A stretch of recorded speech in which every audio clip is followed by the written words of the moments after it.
அனைவருக்கும் வணக்கம். இன்றைக்கான கேள்வி என்னன்னா, குரு வார்த்தையில் சிரத்தையை என்றால் என்ன? சிரத்தையை எப்படி கொண்டு வருவது? அதை கொண்டு வருவதற்கு நாம் என்ன செய்ய வேண்டும்? இதுதான் கேள்வி. இந்த கேள்விக்கு பதில் என்ன அப்படின்னு பார்த்தோம்னா, அந்த குரு வார்த்தையில ஃபர்ஸ்ட் குரு சொல்றாரு, இந்த விருப்பு வெறுப்பு இல்லாமல் நீ ஆனந்தமாக இருந்தால் ஆனந்தமாக இருப்பாய். அகங்காரம் இல்லாமல் இருந்தால் நீ நிம்மதியாக இருப்பாய். நீ சரண்டர்ல இருந்தால் நீ சந்தோஷமா இருப்பாய் அப்படின்னு குரு சொல்றாரு. சொன்ன உடனே ஃபர்ஸ்ட் அதை புரிஞ்சுக்கிறதுக்கு ட்ரை பண்றான். ஆமா என்ன இந்த புரிஞ்சுக்கிறதுக்கு ட்ரை பண்றவன் என்ன பண்ணணும் அப்படின்னா, முழுசா தன்னுடைய அனுபவம் தன்னுடைய அகங்காரத்தை ஓரம் கட்டிட்டு அதை புரிந்து கொள்வதற்கு முயற்சி செய்யணும்.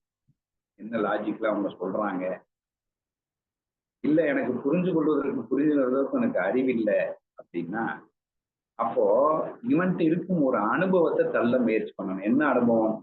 சரி, விருப்பெருப்பு இல்லாமல் சரண்டர்ல ஒரு வேலையை பண்ணுவோம் அப்படின்னு பண்ண ஆரம்பிக்கும் போது கண்டிப்பாக குரு என்ன சொன்னாரு, விருப்பெருப்பு இல்லாமல் சரி பண்ணா ஆனந்தம் கிடைக்கும்.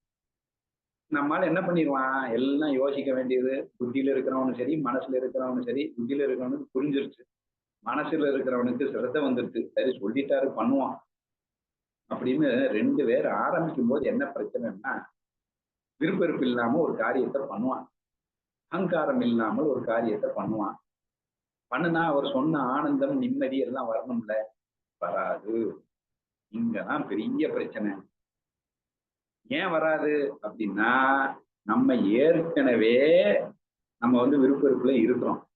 இப்ப டக்குன்னு விருப்பெருப்பு விட்டு நான் இந்த சைடு ஒரு வேலை பண்ணும்போது 100% அதை விட்டு வெளியே வந்திருக்க மாட்டேன். அப்ப என்ன ஆகும், அந்த விருப்பெருப்போட தான் இந்த விருப்பெருப்பு இல்லாத ஒரு விஷயத்தை அனுபவிப்பேன். இப்ப பாத்திரத்துல சரியா கழுவாம நம்ம ஒரு விஷயத்த ஒரு சட்னியை போட்டோம்னா சட்னி டேஸ்ட் மாறிடும். ஏன்னா அந்த அழுக்கு டேஸ்ட் சேர்ந்து வருது. அப்போ அப்ப என்ன பண்ணுது, பூரணமா சுத்தம் இல்லை. அப்போ பூரணமா சுத்தம் இல்லாமல் நம்மால அனுபவிச்ச உடனே ஒரு முடிவு பண்ணிடுவான், அவர் சொன்னது பொய். அப்ப விருப்பெருப்பு இல்லாம இருந்தா சொன்னாரு, அகங்காரம் இல்லாம இருந்தா ஆனந்தம்னாரு, போனா எனக்கு ஒண்ணும் வரலையே, அங்க வேற மாதிரில இருக்கு. அப்ப தப்பு தானே அது அப்படின்னு சொல்லிட்டு அப்ப என்ன பண்றான்னா, இவனுடைய அனுபவத்தை நம்பி குரு வார்த்தையில சிரத்தைய ஒதுக்குறான். அது தப்பு. அப்ப என்ன பண்ணணும் அப்படின்னா, இதை புரிஞ்சுக்கணும். இந்த அனுபவத்தை உடனே அப்படின்னா முடியாது. அத முதலே புரிஞ்சுக்கிறணும். ஏற்கனவே என்ன இருக்கு, அதோட ஒரு கழிவு கலந்திருக்கு. அதனால அவர் சொன்ன அனுபவம் வரல. அப்ப மீண்டும் அனுபவிக்க ட்ரை பண்ணணும், மீண்டும் சரண்டராக ட்ரை பண்ணணும். அப்ப அந்த சைடை விட்டு இந்த சைடு வர வர அந்த கழிவு கம்மியாகி கடைசியில அந்த பூரணமாக வரும்போது ஆட்டோமேட்டிக்காக நமக்கு புரியும். இப்போ உதாரணத்துக்கு சிம்பிள் எக்ஸாம்பிள் எடுத்துக்கணும். இப்ப 2 குடத்தையும் 2 கையில தூக்கிட்டு வா. நான் குடத்தை தூக்கவே இல்லை, தூக்கி 10-15 வருஷம் ஆயிடுச்சுன்னு வச்சுக்கோங்க. இப்பயே எடுத்து நான் தூக்குனேன்னா தூக்கிட்டு மாடிப்படி ஏறணும் அப்படின்ன உடனே அது குரு சொல்லிடுறாரு, 2 குடத்தையும் தூக்கிட்டு மாடிப்படி ஏறு, உனக்கு ஒண்ணுமே பண்ணாரு, வலிக்காது, பெருமூச்சு வராது அப்படின்னு சொல்லிட்டாரு. உனக்கு வலிமை வரும். நான் வேகமா எந்திரிச்சு 2 கையை தூக்கிட்டு குடத்தை மேல தூக்கிட்டு போனா வலிமை வரல, வலினா வருது. அப்ப கை பயங்கரமா வலிக்குது, மேல தூக்கிட்டு போன பெருமூச்சு பயங்கரமா வேண்டும். ஐயோ உயிர் போற மாதிரி பெருமூச்சு வருது, வலி ஜாஸ்தி. அவர் என்ன சொன்னாரு, 2 குடத்தையும் மேலே தூக்கி சென்றால் உனக்கு வலிமை வரும்னு சொன்னார். ஆனா எனக்கு அனுபவம் என்ன சொல்லுது, வலியும் ஒரு உயிர் போற மாதிரி ஒரு பிரச்சனையை காட்டுது. அப்ப இதுல இருந்து நம்ம என்ன பண்ணணும் அப்படின்னா, அந்த உண்மையை புரிஞ்சுக்கணும்னா அந்த அனுபவத்தை வச்சு முடிவு பண்ணக்கூடாது. அப்படின்னா மீண்டும் அந்த சிரத்தையை வச்சு ஒரு அனுபவத்துல முடிவு பண்ணாத, மீண்டும் ஸ்டார்ட். அப்படி அவன் தொடர்ந்து 1 மாசம் 48 நாள் அந்த குடத்தை மேல தூக்கிட்டு போயிட்டு வந்தான்னா 48வது நாள் அந்த குடத்தை தூக்கி போறது வலிக்காது, பெருமூச்சும் வராது. அப்போ உடம்பு வலிமை பெற்றிருப்பதை அவன் உணர்வான். அப்போதான் முடியும். அப்ப இது 48வது நாள் தான் முடியும். ஒரு சாதாரண ஒரு குடம் வலி இல்லாமல் பெருமூச்சு இல்லாமல் ஒரு மாடிப்படி ஏறி போகணும்னா தொடர்ச்சியாக அதை முயற்சி செய்து கொண்டே இருக்கும்போது ஒரு ஃபைன் மார்னிங் இருக்கு. அப்ப முதல்ல ஏன் கிடைக்கல, அப்படின்னா முதல்ல ஏற்கனவே நான் வீக்கா இருக்கிறேன். அப்ப அந்த வீக்கோட சேர்த்து ஏறும்போது அதான் அந்த லைக்ஸ் அண்ட் டிஸ்லைக்ஸோட சேர்த்து ஏறும்போது உடனே கிடைக்காது. அப்ப நிறைய நேரம் வந்து நீங்க வந்து அந்த முயற்சியில் இருக்க வேண்டும்.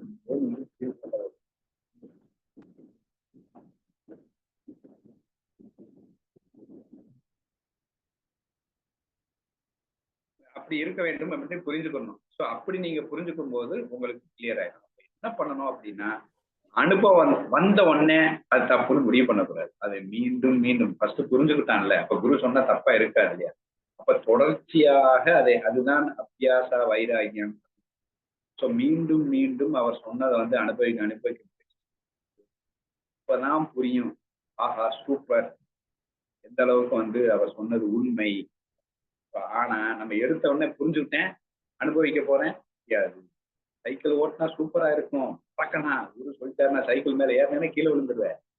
அப்ப அதுக்கு பழகணும், பேலன்ஸ் பண்ணணும், 2 வாட்டி கீழே விழுந்துதான் எந்திரிப்போம். அப்புறம் ஒரு 10 நாள் கழிச்சுதான் அந்த சைக்கிளை ஓட்டணும். இதுதானே உண்மை. அதேதான் ஞானத்துக்கும். அவர் சொல்லிட்டாரு, சொன்ன உடனே நீங்க அங்க போறோம், போனா அங்க இல்லன்னோம்னா குரு மோசம், அது மோசம், நம்ம தப்பு, தெரியாம சொல்றாரு. நம்ம அனுபவத்துல அது இல்லையே. எதுவுமே அனுபவத்துல முதல்ல வராது. காய்கறி கட் பண்றது ரொம்ப கஷ்டம், ஈஸி அப்படின்னு சொல்லுவாங்க. ஈஸியா கட் பண்ண ஆரம்பிச்சா அவ்வளவு பெரிய கஷ்டம். ஆனா அது ஈஸி தான், தொடர்ச்சியான பயிற்சி. அப்ப அது ஈஸியா இல்லையா, அவர் சொல்றது உண்மையா இல்லையான்னு தொடர்ச்சியாக அபியாச வைராக்கியம் பெற்று அது தொடர்ச்சியாக பயிலும் போதுதான் அந்த உண்மை புரியும். வரைக்கும் அந்த உண்மை புரிகிற வரைக்கும் தொடர்ச்சியான பயிற்சியை என்ஜாய் பண்ணி கொண்டிருக்கும் சாதகன் கண்டிப்பாக சிரத்தை இருக்கிறார். அது இல்லாம நம்ம வந்து டக்குன்னு ஒரே நாள் கூரையை பிச்சுக்கிட்டு இறைவன் கொடுக்கணும் அப்படிங்கிற மாதிரி நம்ம புரிஞ்சிச்சுல, விருப்பம் இல்லாம எனக்கு கரெக்டா தானே இருக்கு, நான் பார்த்து போய் அனுபவிக்க போறேன்னாலும் அங்கே அனுபவம் இருக்காது. ஒண்ணு. ரெண்டாவது, சில லைக்ஸ் அண்ட் டிஸ்லைக்ஸ் மிக ஆழமாக இருந்தா அனுபவம் அது இருக்கும். ஆனா அதை நம்பாமல் போச்சுல. வந்து மரங்கள் ஓடுகின்றன, வண்டியில போகும்போது மரம் ஓடுது. உண்மையில மரம் ஓடுதா? 100% எனக்கு புரிஞ்சிச்சு மரம் ஓடலை. 100% எனக்கு புரிஞ்சிச்சா? அனுபவத்துக்கு வரணும்ல, வராது. 100% புரிஞ்சாலும் மரம் ஓடும். ஏன்னா அது மனதின் புலன்களின் கோளாறு. அதெல்லாம் நிவர்த்தி பண்ண முடியாது. அப்ப என்ன பண்ணலாம், புத்தி பூர்வமாக ஒரு அனுபவத்தை கொண்டு வந்து அது ஓடலைன்னு நிச்சய புத்தி கொண்டு வந்துடும். அப்ப நமக்கு டவுட்டே வராது. அந்த ஓடுவதனால் எந்த பிரச்சனையும் இல்லை. ஏன்னா நிச்சய புத்தி தெளிவா இருக்கு.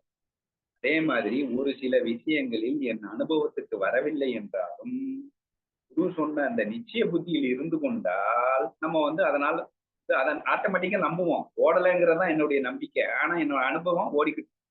அப்ப நம்பிக்கை தான் அனுபவத்துக்கு வருது. அதுதான் புத்தியின் அனுபவம் அப்படிங்கிறது. எவனுமே ஓடுறதை பத்தி கவலைப்படுறது இல்லை, ஓடுதுன்னு சொல்லிட்டு பின்னாடி ஓடுறது இல்லை, பயந்தது இல்லை. அந்த மாதிரி நீங்க எடுத்துக்கிட்டீங்கன்னா அப்ப என்ன அர்த்தம், ஒரே வரி ஃபர்ஸ்ட் வந்து சூப்பரா விருப்பம் இல்லாம உன்னுடைய அனுபவம், உன்னுடைய அறிவை ஒதுக்கி வச்சுட்டு அனலைஸ் பண்ணு. அதுக்கப்புறம் புரியலன்னாலும் சரி, அதை ப்ராக்டிஸ் பண்ண ட்ரை பண்ணு. இப்ப 2 பேருமே ப்ராக்டிஸ் பண்ண வரும்போது ஒரே எக்ஸ்பீரியன்ஸ். ஸ்டார்டிங்ல உடனே முடியாது. தொடர்ச்சியாக பிராக்டிஸ் சிரத்தையுடன் பயிற்சி செய்யும் போது அவர் சொன்னது நாளடைவில் உங்களுடைய அந்த விருப்பு வெறுப்பு, அந்த அகங்காரத்தின் காலத்தை பொறுத்து ஒவ்வொருவருக்கும் அந்த டைம் வேறுபடலாம். ஸோ அதை பொறுத்து அங்கே நீங்க வந்து எக்ஸ்பீரியன்ஸ் ஆகலாம். ஸோ அது வரைக்கும் எவன் பயிற்சியை சிரத்தையோடு செய்து கொண்டிருக்கிறான் அவனுக்கு எளிதா புரியும். அந்த பயிற்சியிலையும் சின்ன அறிவு கொண்டு வரலாம். ஒரு வாரம் 10 நாள் பயிற்சியிலேயே அந்த முதல் நாளைக்கு இதுக்கும் 1% டிஃபரன்ஸ். அதை குடிச்சிட்டு போகணும். இப்பதான் சிரத்தை வரும். எடுத்த உடனே நான் 100 மார்க் வாங்கினா எப்படி முடியாது. ஏன்னா நம்ம இங்க அழுக்கு இருக்க அப்படிங்கிறத புரிஞ்சுக்கிட்டு தெளிவா பயிற்சி முயற்சி தொடர்ச்சியாக பார்த்து கொள்ள வேண்டும். அப்படி பார்த்து கொண்டு வந்தால் கண்டிப்பாக உங்களுக்கு சித்தை ஏற்படும். சித்தை ஏற்படாததற்கு காரணம் என்ன, டைரக்டா உடனே நான் அனுபவிக்க வேண்டும். இப்ப நான் அனுபவிச்சுட்டு இருக்கேன், நல்லா தானே இருக்கு, நம்ப மாட்டான். இல்ல அவர் சொன்னதை அனுபவிக்கிறேன், நல்லா இல்லை, அதை நம்பிடுறது. இந்த 2 அனுபவத்தையும் ஓரங்கட்டி தொடர்ச்சியான பயிற்சி செய்து கொண்டு அந்த பயிற்சியில முன்னாடிக்கும் பின்னாடிக்கும் கம்பேர் பண்ணிட்டே வந்தோம்னா பயிற்சியில ஒரு வைராக்கியம் வரும். அப்படி தொடர்ச்சியா பயிற்சி செய்யும் போது கண்டிப்பா நம்மையும் அறியாமல் ஒரு நாள் அது அனுபவத்துக்கு வரும்போது நமக்கு இதுதான் என்னுடைய பதில்.